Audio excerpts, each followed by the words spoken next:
Bonjour chers téléspectateurs de la télévision Mashariki. Aujourd'hui, votre télévision a eu le privilège d'accueillir l'ambassadeur de la République populaire de la Chine au Burundi. Bonjour monsieur l'ambassadeur. Bonjour. La Chine est un pays d'Asie de l'Est qui a comme superficie de 9,597 millions de kilomètres carrés, dont la capitale est Pékin. Le président de la République actuelle est Xi Jinping. Monsieur l'ambassadeur, pourriez-vous nous dire en quelques mots la situation de la Chine aujourd'hui? Ok, merci d'être venu à l'ambassade de Chine, m'interviewer à quelques jours de la fête du printemps, Nouvel An chinois. Dans quelques jours, nous allons passer de l'année du cochon à l'année du rat. Comme vous le savez, le rat est caractérisé par une bonne adaptation du terrain, un bon réflexe des choses et une assiduité dans le travail. J'aimerais profiter de l'occasion pour présenter à nos compatriotes au Burundi, à tous nos amis burundais, mes meilleurs voeux de bonne santé, de réussite et de prospérité.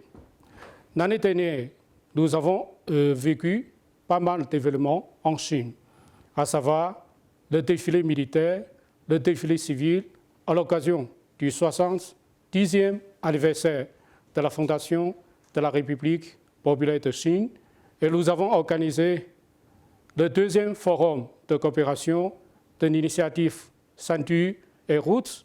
Nous avons aussi organisé la deuxième édition des importations internationales de Chine et nous avons organisé le dialogue de la civilisation asiatique. Nous avons aussi organisé la première foire économique et commerciale Chine-Afrique.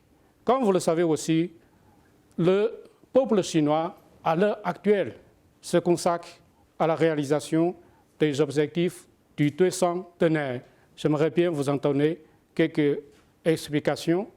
En 2020, année du 100e anniversaire de la création du Parti communiste chinois, nous allons parachever la construction d'une société de moyenne aisance sur tous les plans. Cette année 2020, c'est aussi une année cruciale pour la Chine d'éradiquer la pauvreté, c'est-à-dire toute la population rurale vivant sous le seuil de pauvreté doit absolument se débarrasser de la pauvreté. Alors en 2049, année du 100e anniversaire de la fondation de la République populaire de Chine, nous allons faire de la Chine un État beau, socialiste, prospère, puissant, démocratique et civilisé. Avec la réalisation des deux objectifs du centenaire susmentionnés, le peuple chinois exaucera le rêve du grand renouveau de la nation chinoise.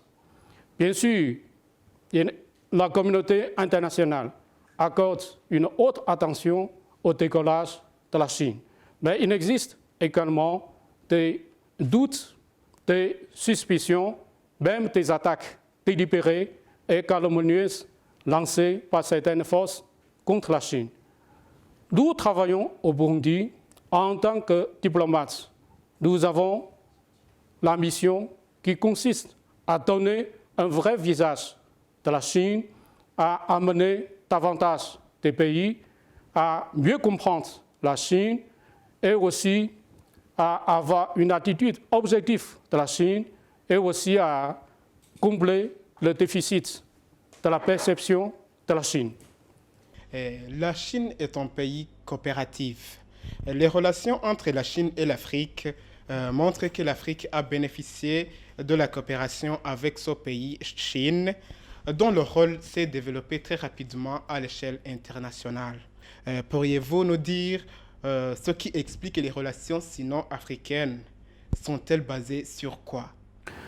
Avant de répondre à votre question, j'aimerais vous donner quelques précisions sur la nouvelle approche diplomatique que nous avons avec le monde extérieur. Comme tout le monde le sait, nous assistons à l'heure actuelle au changement profond, rarement vu depuis un siècle. Alors, les relations entre la Chine et le monde extérieur connaissent aussi des changements historiques. Alors, à la lumière de la pensée du président chinois Xi Jinping sur la diplomatie chinoise, la Chine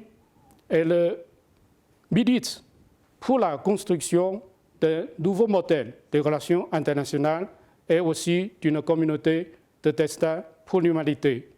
Qu'est-ce que ça veut dire? La Chine, elle préconise, elle s'engage à maintenir l'égalité et les bénéfices mutuels dans les relations internationales. Elle milite pour une économie mondiale ouverte, elle s'oppose au protectionnisme, à la politique du plus fort et aussi à l'unilatéralisme. Comme l'a dit votre ministre, le ministre burundais des Affaires étrangères, il a dit ceci à l'Assemblée générale des Nations unies: la politique, la diplomatie des muscles doit céder à la place vraiment de la coopération mutuellement bénéfique et respectueuse. Alors je reviens à votre question en rapport avec la coopération sino-africaine. Lorsqu'on parle de relations entre la Chine et l'Afrique, il ne faut pas passer outre le mécanisme du Forum de coopération Chine-Afrique. C'est un mécanisme qui a été créé en 2000. C'est un mécanisme de dialogue collectif et de coopération pragmatique entre les deux parties, Chine et l'Afrique. Alors j'aimerais mettre en avant le dernier sommet Chine-Afrique qui a eu lieu au mois de septembre 2018 à Pékin. Et le président chinois Xi Jinping a annoncé à cette occasion 8 initiatives majeures avec l'Afrique qui couvrent l'interconnexion des infrastructures, le développement vert, la facilitation du commerce, le renforcement des capacités et aussi des échanges humains et culturels. Au total, ces 8 initiatives majeures sont en train d'être mises en œuvre entre les deux parties, Chine et l'Afrique. Alors, lorsqu'on met en œuvre tous ces résultats issus du dernier sommet, nous suivons toujours les principes dits amitié, pragmatisme, franchise et sincérité. Donc, dans le cadre de la mise en œuvre de tous ces domaines de coopération avec l'Afrique, bien sûr, la Chine s'oppose à une intervention étrangère dans nos affaires intérieures des pays. Sur la même question, en quoi vous vous réjouissez comme réalisation dans la coopération ou dans les relations sino-africaines dans ces domaines d'intervention de la Chine? Nous avons exécuté beaucoup de projets au niveau infrastructurel, de la santé, de l'agriculture dans beaucoup de pays africains. Comme vous le savez peut-être, l'année dernière, ou bien il y a 2 ans, parmi des projets d'importance majeure que j'aimerais citer, par exemple le chemin de fer Mombasa-Nairobi et aussi le chemin de fer Addis et Djibouti. Ce sont des projets d'importance majeure. Bien sûr, dans tous les pays africains. Par exemple, dans quelques minutes, on pourra peut-être revenir sur la coopération entre la Chine et le Burundi. Là, j'aimerais bien entrer dans les détails de notre coopération avec le Burundi, puisque je travaille sur place, je connais mieux les domaines d'intervention chinois au Burundi. Dans cette coopération, quel est le bénéfice de la République populaire de Chine? Bon, pour la Chine, c'est un pays en voie de développement. Alors, le résultat qu'on cherche, c'est le résultat gagnant-gagnant. Puisque avec la coopération que nous avons avec l'Afrique, d'abord, nous avons l'obligation vraiment d'accomplir notre responsabilité politique, puisque la Chine, elle se relève, elle s'enrichit, elle évolue vers une puissance mondiale. D'abord, nous avons l'obligation politique d'aider le pays africain dans son développement. bien sûr, c'est toujours un résultat gagnant-gagnant. Nous avons aussi, par exemple, avec des pays africains, d'abord, nous nous témoignons soutien et solidarité lors des forums internationaux dans le cadre du système des Nations Unies. Donc, c'est d'abord un soutien mutuel sur le plan politique en ce qui concerne des grands dossiers d'intérêt vitaux pour la Chine. Et bien sûr, pour réaliser un développement en Chine, nous avons besoin aussi d'une coopération économique et commerciale avec l'Afrique. En tout cas, je pense que les deux parties sont vraiment satisfaites de l'état d'avancement de notre coopération entre les deux parties. La Chine est un de ces mers, surtout dans les pays comme les mers comme la langue chinoise, ainsi que, oui, pourquoi cette extension culturelle? Oui. Alors, sur le plan culturel, nous cherchons plutôt un enrichissement mutuel sur le plan culturel. Bien sûr, nous avons plusieurs plateformes vraiment de coopération dans ce domaine culturel entre la Chine et l'Afrique en général, avec le Burundi en particulier. Alors, vous le savez sans doute, l'existence des instituts Confucius dans presque tous les pays africains. Alors, si je prends mes expériences vraiment de vivre cet enrichissement culturel avec l'Afrique, je dirais que j'aimerais mettre en avant le rôle de l'Institut Confucius. Alors, non seulement on a cette politique culturelle de rapprochement avec l'Afrique, mais nous avons mené un certain nombre d'actions concrètes dans des pays africains et au Burundi. Alors, les Chinois, surtout des jeunes Chinois, qui viennent pour la première fois travailler à l'Institut Confucius, c'est leur première sortie vraiment de la Chine. Ils sont arrivés au Burundi, en Afrique. Nous, les Chinois, nous essayons vraiment de faire des efforts pour apprendre votre histoire, votre culture de l'Afrique et du Burundi. Alors, je vous en donne un exemple concret. Les jeunes Chinois, les enseignants de l'Institut Confucius, ils ont appris des chansons burundaises. Alors, ils ont chanté en Kirundi des chansons burundaises. Même au dernier spectacle que nous avons organisé à l'Université du Burundi, ils ont exécuté la danse traditionnelle burundaise. Et nous associons à des tambourinaires burundais à tous les spectacles qui ont eu lieu au Burundi, puisque nous voulons vraiment avoir cet enrichissement culturel. Par contre, des jeunes burundais aussi, ils ont exécuté la danse de lion chinoise. Et je pense que c'est à travers ces échanges culturels, c'est à travers cette compréhension mutuelle qu'on pourra faire bouger beaucoup de dossiers économiques et commerciaux. Et cet aspect culturel, c'est un aspect qui me tient à cœur. Et avec l'autre meilleure intégration dans la société, on pourra développer davantage de contacts culturels entre les deux parties. Alors, j'ai oublié encore un point. Il y a des tambourinaires burundais qui sont partis à plusieurs reprises en Chine. Ils se sont produits même à l'université de Pékin. Ils se sont produits dans une grande vente de charité organisée à Pékin annuellement par notre ministère des Affaires étrangères. Je pense que les Chinois, ils ne connaissent pas peut-être le Burundi, mais ils connaissent vraiment des tambourinaires burundais. Et je sais bien que le tambour burundais a été classé sur la liste du patrimoine immatériel en 2015 par les Nations Unies. Oui, dans les relations sino-africaines, le Burundi n'a pas été épargné.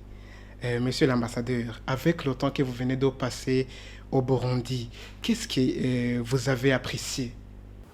Bon, suite à la visite effectuée le 11 janvier par l'autre Conseil d'État et ministre des Affaires étrangères au Burundi, on dirait que le Burundi, c'est un ami de tout temps de la Chine en Afrique.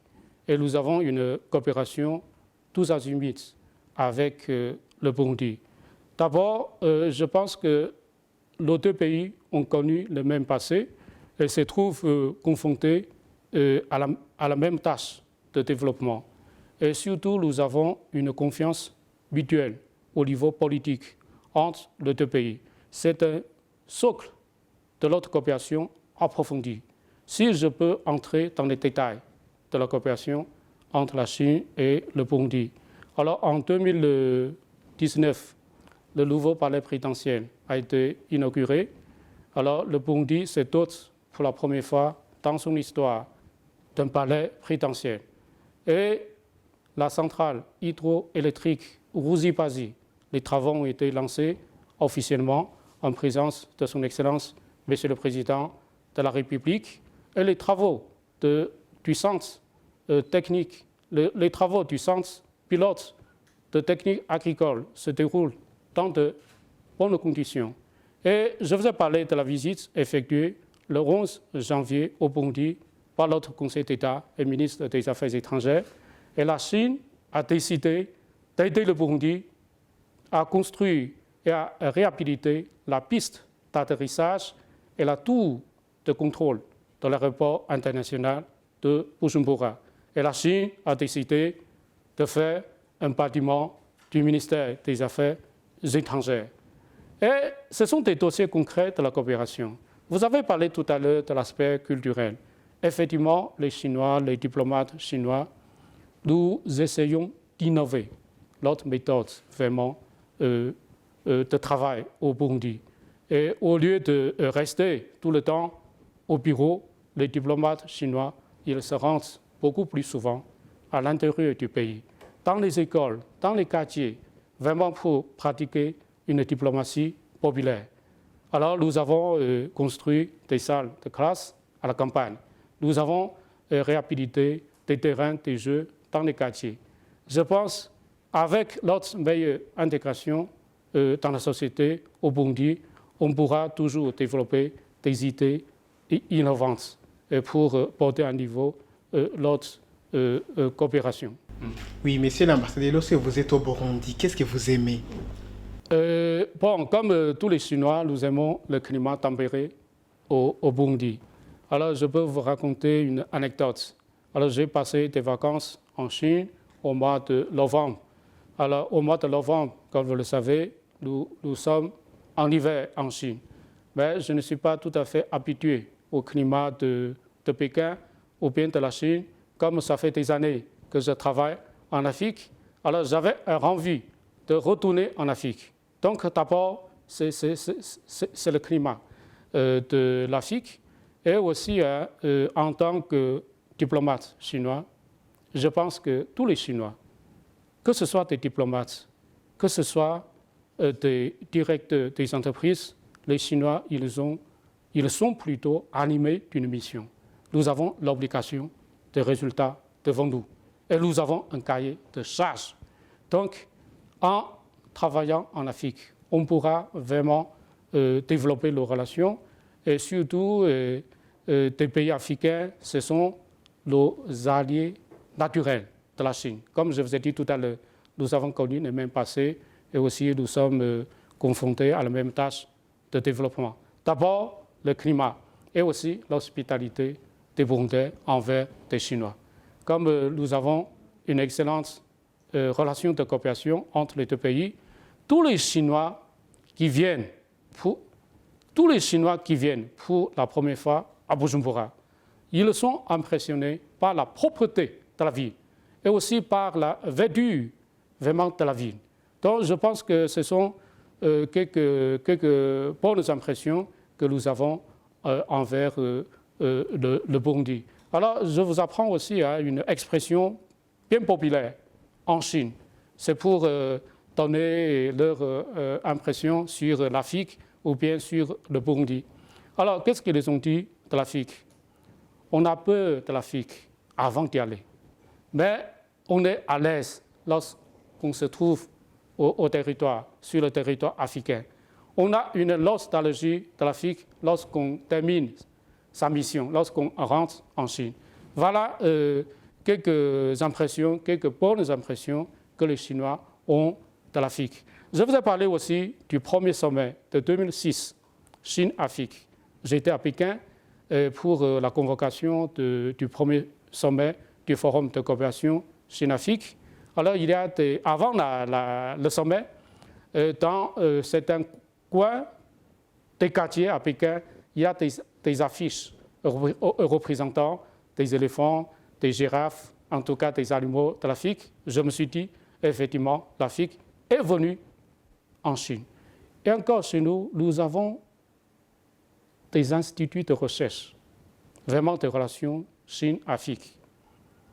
Et je dirais que le continent africain, ce n'est pas un continent inconnu de la Chine. Et je vous donne aussi un exemple.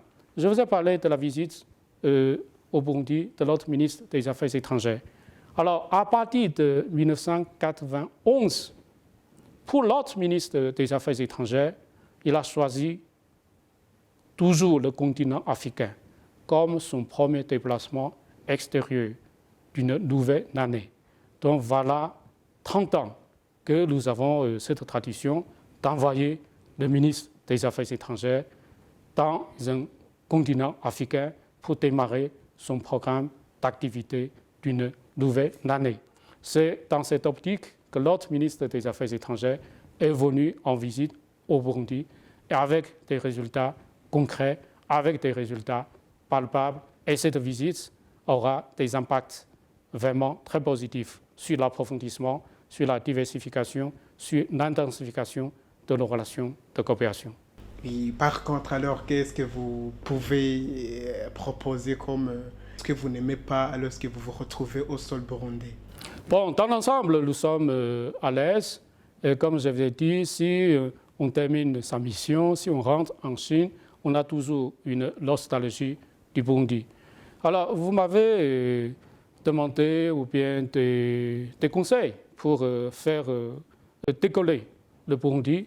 Et dans mes contacts avec des Burundais, j'insiste beaucoup sur l'aspect valorisation des ressources humaines.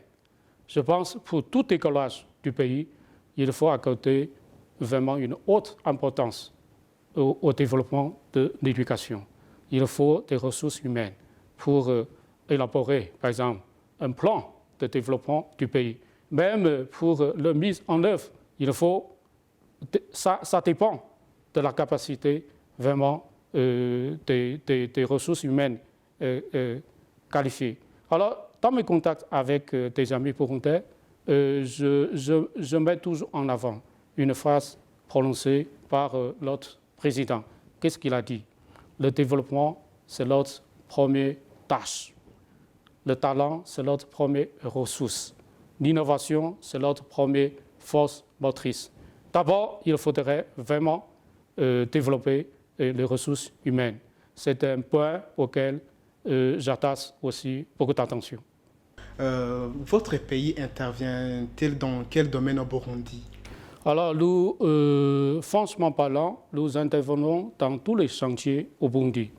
Mais quand même, il y a quelques axes, il y a quelques actions prioritaires dans notre coopération avec le Burundi. D'abord, des infrastructures, et après l'éducation, et après la santé. Mais en tout cas, nous intervenons dans tous les domaines.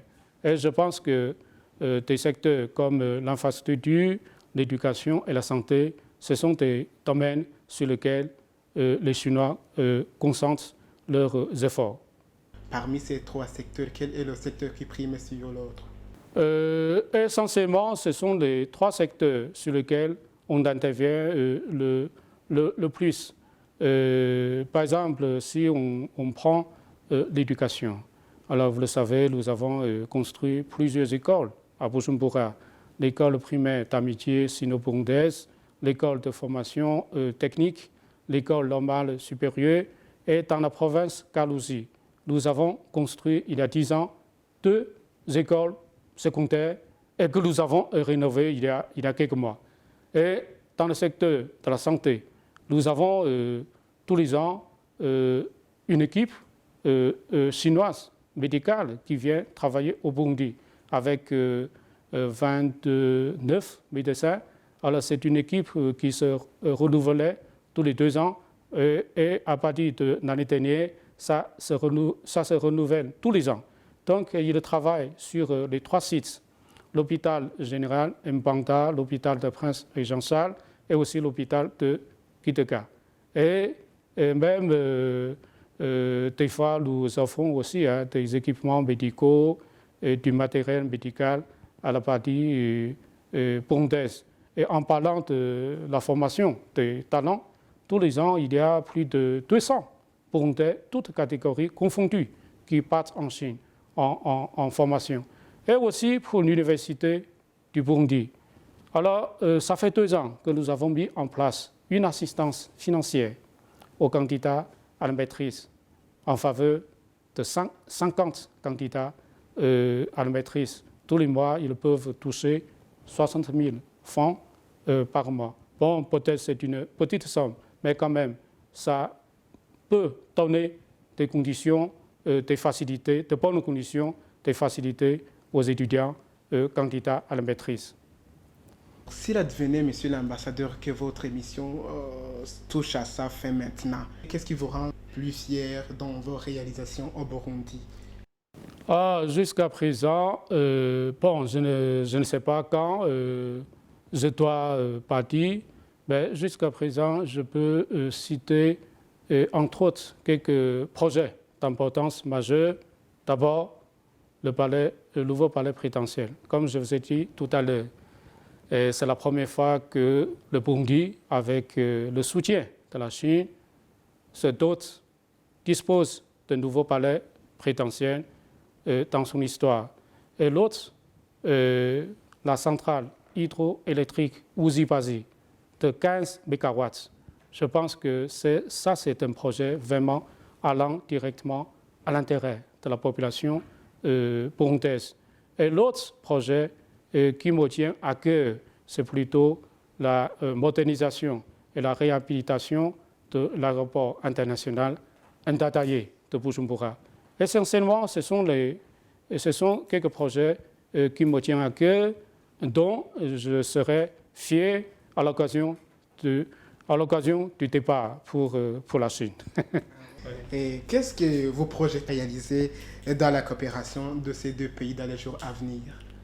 Dans les jours à venir, nous allons nous concentrer, nous focaliser sur le développement agricole, puisque vu des expériences réussies en Chine, alors nous avons bien développé l'agriculture, puisque avant la fondation en 1949 de la nouvelle Chine, il y a des Chinois qui ne mangeaient pas à leur faim.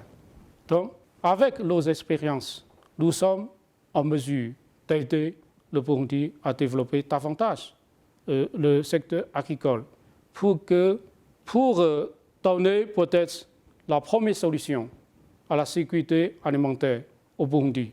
Et la production importante du riz agricole en est un exemple probant avec l'expertise technique des experts chinois.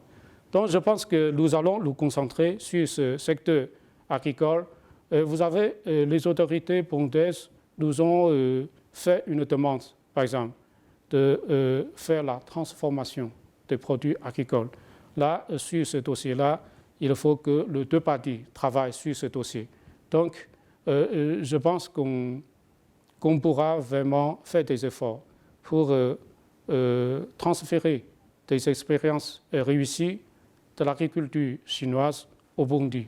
Mais là, il y a du travail à faire, mais vraiment, c'est un secteur qui me tient à cœur dans le domaine agricole. Merci beaucoup, nous vous remercions. C'est à moi de vous remercier de m'avoir donné l'occasion de faire une présentation de la Chine, des relations entre la Chine et l'Afrique en général, et plus particulièrement des relations entre la Chine et le Burundi. Je vous en remercie. Chers téléspectateurs, nous clôturons notre entretien avec l'ambassadeur de la Chine au Burundi, Li Changlin. Nous vous remercions d'avoir suivi notre émission. Merci.